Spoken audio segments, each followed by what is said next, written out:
Okay, dumating yung 600 na Thomasites para magturo. Bago dumating yung mga Thomasites ay mga sundalong Amerikano muna ang nagturo.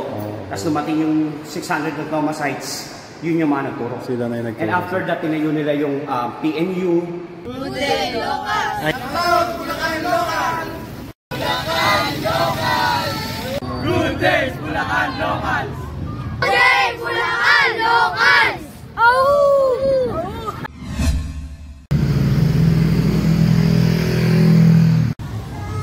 Good day, Locals. Nandito tayo ngayon sa loob ng Pulilan Central School.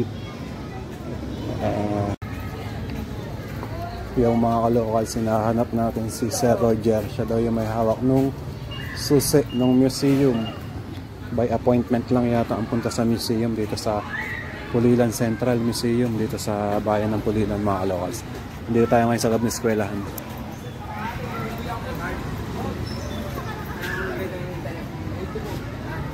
Sir, baka nasa grade 6 daw eh. Saan ba yung mga grade 6? Yan, grade 6 yan. Hindi po ito, sir, ha? Yan, yung grade 6 yan. Hanggang doon sa dulo. Ito, sir. Yung nasa dulo. Yung daw niya, no? Itanong mo lang sa kahit, itanong mo lang sa isa. Tuturo na sa'yo kung saan dyan. Sige, sir. Thank you, sir. Sige. Sir, naka-video ako. Yung mga ka-locals, finding Sir Roger tayo ngayon, mga ka-locals. Sa kanya yung Mahiwagang Susi na museum dito sa Pulilan Central. Hanapin natin Sir Roger. Kaya mga ka-locals, kasama natin si Sir Roger. Punta namin sa museum.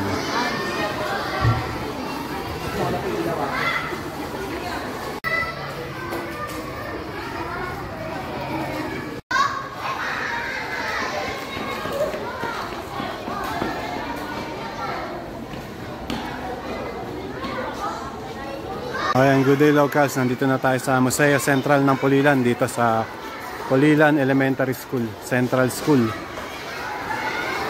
May pasok ngayon, araw ng Huwebes. Okay po, welcome po sa Museo Central ng Pulilan. Bali, ang Museo Central po ng Pulilan covers yung history po ng education dito sa Pulilan.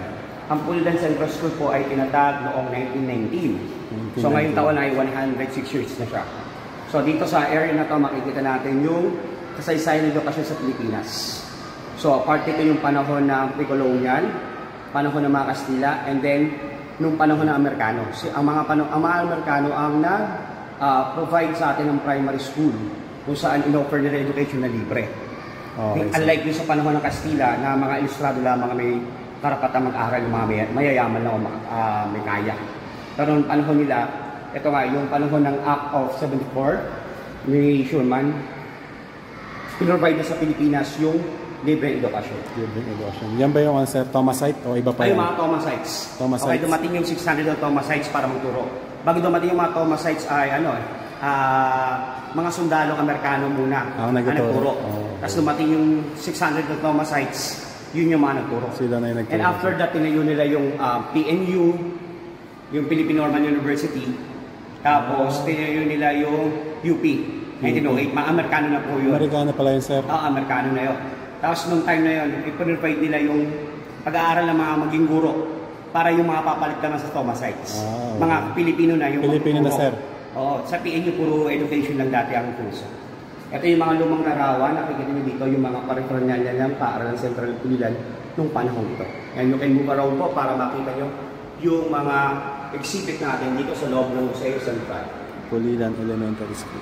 1963-1964. This is it.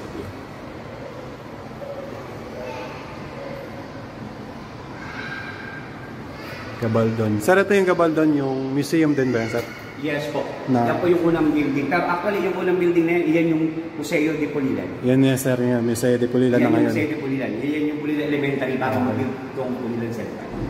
Tapos dito, may exhibit tayo dito. Ito yung part yung sinasabi ko kanina na sa Thomasites. Ito yung original na watawat ng USA noong 1930s. Tapos ito yung barkong MV Thomas na sinakilan ng mga Thomasites. Thomasites. Mga unang gurong Amerikano na, sir? Yes. Dito naman sa area na to, collection ng mga larawan ng mga mag-aaral noong 1980s at 1970s. Galing, sir. Naitabi niyo pa yung mga ano, no? Yes po. So, halos ano rin, pandemic time, 3 taon din ibinuo yung museo para magkasama sa aming mga kuratorya ngayon. Ano pala sir siya binuo? Paano siya nabuo? Anong taon? Pandemic. Bali yung nag-donate ng building na to ng museo ay dati mag-aaral ng Pulilan Central. Ay, ganun ba sir? Na tsuhin siya ng mayor namin ngayon. Si Ginoong Ben Peralta, yung owner ng Buena Foods. Naging guest speaker namin siya noong Centennial, 100 years celebration 2019. Tapos yun ang kinumit niya sa school. Gusto ko, meron ako maiwan sa paaralan dahil dito ako nag-aaral. Binuo itong museo. Okay sir. Donate niya to. Bali, estudyante yung ano sir. Estudyante siya dati dito. Ngayon, matagumpay na siya. Binigay niya itong museo central. Ang galing.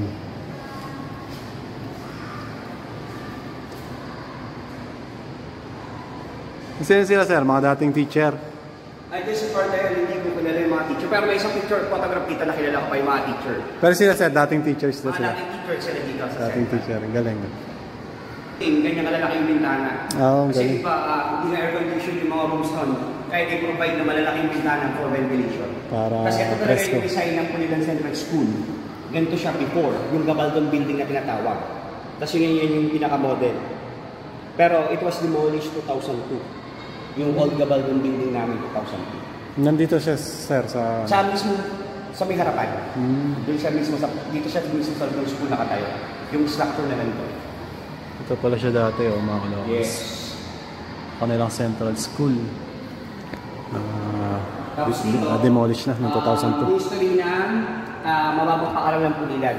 Di ba before ang Pulilan ay part ng Kingwa na ngayon ay Plaridel sir. Tapos ito na yung simula ng pagbukod. And then si Rufino Cruz yung mayor dati na nag-inaugurate itong Pulilan Central School. And then itong bell na nakikita mo na to, ito ay 1947 pa. 1947? Yes, oo. Na kasama siya sa na-demolish. Pero yung isa naming utility, naitabi pala nito. Naitabi siya? Oo, tapos binalik nung tinayo yung museo. Paano sir? Paano siya nabalik? Nabalitaan niya na... Empleyado namin siya dito. Okay. Utility namin siya hanggang ngayon dito. Siya yung nagtabi. Tapos binigay niya to. Binalik niya sa... Binalik niya sa Central. Ang galing Kasi ito yung program ng inauguration. Yan si Rufino Cruz, yun nga yung mayor namin na inaugurate. Muli nakapagtabi rin ng program. Yung plug sir, American flag. Yes. Kasi panahon ng Amerikano. Panahon ng Amerikano. Itinayo yung eskwelahan. Kaya yung flag nila mga kalakas is American flag pa. Ito naman mga notebooks na kami 1950s. Hindi pa siya DepEd. Bureau of Education pa lang siya noong time na yun. Bureau of Education. Yun yung mga notebooks na naitabi. Ito yung itong photograph na to, 1996, 1997 to. Grade 6 pa lang ako dito. Grade 6 yan dito. Yung mga nandito, almost mga teachers ko kasamahan. Kasi ito yung bell. Ayun siya sir, yung bell yung na... Yun. Ito, picture na to was taken 1996, 1997. Ito pa rin sir, yung old Gabaldon, ito pa yun. Yung kanginang model, ito yung itsura niya. Bago pa siya ma-demolish. Ito yung principal at naging district supervisor namin. Kasi ito yung mga teachers nun. Yung iba dyan, co-teacher ko pa ngayon. Kasi ito yung principal namin ngayon. Si Ma'am Reb. Yan, si Ma'am Rebelin. Principal namin siya ngayon. Dating teacher ng Pulilan Central. Mga naging teacher niyo pa pala sila, sir. Yan, kasi ito na yung history, yung eskwelahang post-Gabaldon ng Pulilan Central. Ito yung last photograph niya bago siya may demolish noong 2020, noong 2002. 2002? Yes, ayan na yung last picture niya. Sir, bakit siya demolish? Na siya nasira na talaga. Nasira na talaga? Hindi, ang plan niya nun, i-conserve, no? Pero hindi na kaya ng conservation team. Pero marami ding yun, sayang nga eh. Pero ayun, na-demolish pa rin. Sa Bulacan, hindi siya na-demolish. Meron ba sir sa Bulacan? Meron sa Bulacan. Sa Central School din? Central School ng Gregorio del Pilar Central School. Napasyalan na. Sa yung history. Nagpuli ng eskwelahan post-Gabaldon. Yes. Yung marami nag-aral natin dyan ng Pulileño dito. Florentino Collantes dito nag-aral. Demetrio Diego, ayan, si Jose Castro. Survivor siya ng Bataan Death March. Okay sir, siya yung may-ari nung sir? Nung Taal... Sa Taal, elementary school, yung lupa doon sa kanila yun. Sir, yung old ancestral house doon sir, no? Sa kanila yun. Ano siya, Death March Survivor. Casa Balbina ba, sir? Tama? Sa Casa Casa Balbina. Dito pala siya nag-aral. Kasi ito pa, yung sa Gabaldon, history pa.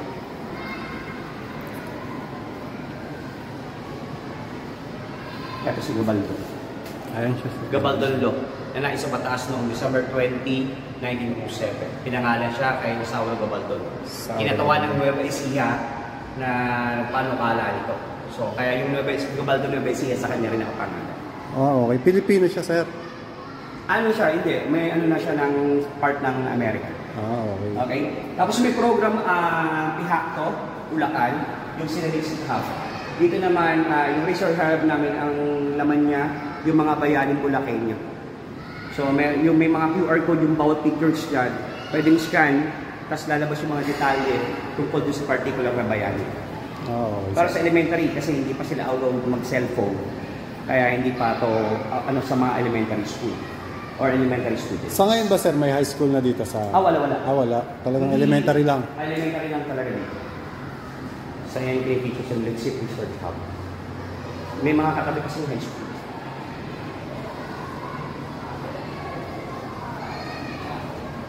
Ganda, sir, kasi yung building niya, yung style. Gabaldon, ano. Ang ganda. Akala ko nga, sir, kanina, original pa yung building eh. Nang sa labas. Sa labas. Ano na talaga? Hinaya pala.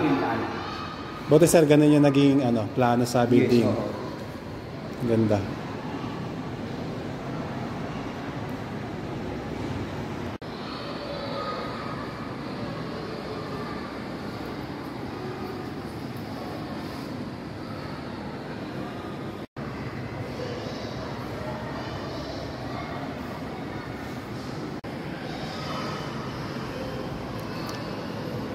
Ang mga ka-local, since inyo nakaabot ng ganitong upuan nung nag-aaral kayo ng elementary, naabutan niyo po ba yung ganyan?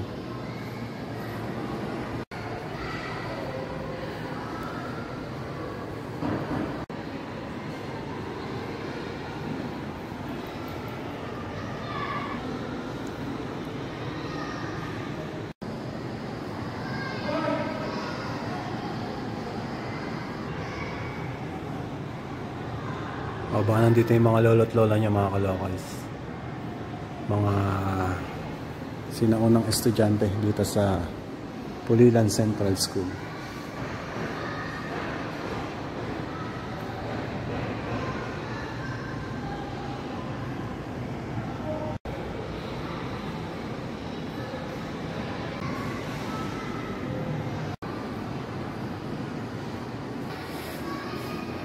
Kaya mga kalokas, natatakon ni Sir Roger yung ating Pasyal Masaya Pamanapas. Iyon. Thank you, sir. Masaya Central ng Pulilan, Bulacan. Okay. Okay, lahat po ng mga taga Bulacan at pati yung mga hindi taga Bulacan na inaanyayahan ko na bumisita dito sa aming Museo Sentral ng Pulilan. Makikita nyo dito kung paano umunlad ang paaralan dito sa Pulilan Central School. Mangyari lamang mag-email po kayo, nakalagay po yung email address ko doon sa mga merong hawak ng Museo Pass. Bukas po ang aming paaralan mula alas 8 ng hapon hanggang alas 8 ng umaga hanggang alas 4 ng hapon. Mangyari lang po mag-email po tayo for appointment. Maraming salamat po at magandang hapon. Thank you, sir. Ayan, good day locals. Nandito tayo sa Masaya Central ng Pulilan.